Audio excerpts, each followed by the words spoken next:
ఉంది అనేది చాలా క్లియర్గా అర్థమవుతుంది. రైట్. ఎస్ యాదగిరి గారు, ఎస్ మరి వాళ్ళ ఏదైతే రామచంద్రరావు ఏర్పాటు చేసిన కమిటీ కూర్పుతో బీజేపీలో చర్చలు అయితే మొదలయ్యాయి. మరి ఆ పార్టీ నేతలే అసంతృప్తి వ్యక్తం చేస్తున్న పరిస్థితి కనిపిస్తోంది. మరి మీరేమంటారు? యాదగిరి గారు, మీ వాయిస్ అన్మ్యూట్ చేసి మాట్లాడండి. ముందుగా మీకు ప్యానెల్లో ఉన్న వారికి, స్వతంత్ర టీవీ ప్రేక్షకులకు నమస్తే. ఇప్పుడు బీజేపీ పార్టీ రామచంద్రరావు గారిని రాష్ట్ర అధ్యక్షునిగా ఎన్నుకున్నది అని అంటేనే బీజేపీ పార్టీ మరోసారి అధికారంలోకి రావద్దు, అసలు అధికారం అనేది కాదు, బీజేపీ పార్టీ రాష్ట్రంలో కనుమరుగు అవుతుంది అనేది క్లియర్గా అర్థమైంది. ఎందుకంటే వాళ్ళు తీసుకున్న నినాదమే గత శాసనసభ ఎలక్షన్ల కంటే ముందే వాళ్ళు బీసీ ముఖ్యమంత్రి అని ప్రకటించారు.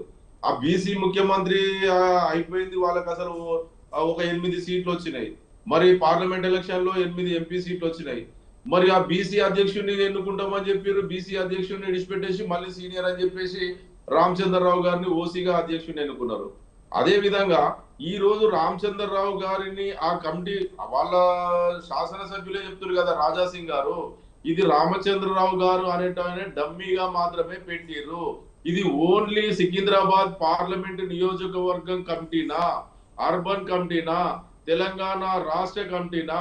ఒక సికింద్రాబాద్ నుంచే 11 మంది ఆఫీస్ బేరర్లు ఉంటే మరి మిగతా 8 పార్లమెంట్ నియోజకవర్గాలకు, మిగతా 119 అసెంబ్లీ నియోజకవర్గాలకు ఈ జిల్లాలో అవసరం లేదా అని చెప్పేసి వాళ్ళ పార్టీ నాయకులే వాళ్ళు విమర్శిస్తున్నారు. కాబట్టి దానికి వారే సమాధానం చెప్పుకోవాల్సిన అవసరం ఉంటది. కానీ నిజంగా చెప్పాలంటే వారికి చిత్తశుద్ధి, బీసీల మాత్రం ఎలాంటి చిత్తశుద్ధి లేదు అనేది మాత్రం క్లియర్ గా అర్థమవుతున్నది.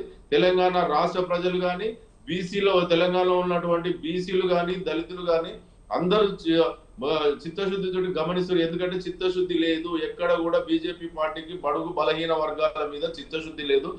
వారికి కేవలం పార్లమెంటులో వాళ్ళకు ప్రభుత్వం ఏర్పడడం కోసం ఎంపీ సీట్లు కావాలి, అసెంబ్లీలో ఏదో కొద్ది గొప్ప అసెంబ్లీలో మాట్లాడడం కోసం కొంతమంది ఎమ్మెల్యేలు ఉంటే సరిపోతుంది. కానీ మనం పూర్తి స్థాయిలో ఈ రాష్ట్రం మనకు అవసరం లేదు. అదే విధంగా ఈ రాష్ట్రంలో నడుస్తుంది కూడా అసలు యాక్చువల్ గా ఆయన వాళ్లకు మద్దతు రేవంత్ రెడ్డి గారు వాళ్ళ డైరెక్షన్ లో ప్రభుత్వాన్ని నడిపిస్తుండే కదండి. రేవంత్ రెడ్డి గారు ఈ రాష్ట్రంలో మనకు సంబంధించిన మన డైరెక్షన్ లోనే డబుల్ ఇంజన్ సర్కార్ నడిపిస్తున్న ఉద్దేశంతో, వారికి అవసరం లేదన్న ఉద్దేశంతో ఇలాంటి కమిటీలు వేసిరేమో అని చెప్పేసి తెలంగాణ ప్రజలు గమనిస్తున్నారు. ఎస్ రాహుల్ గారు,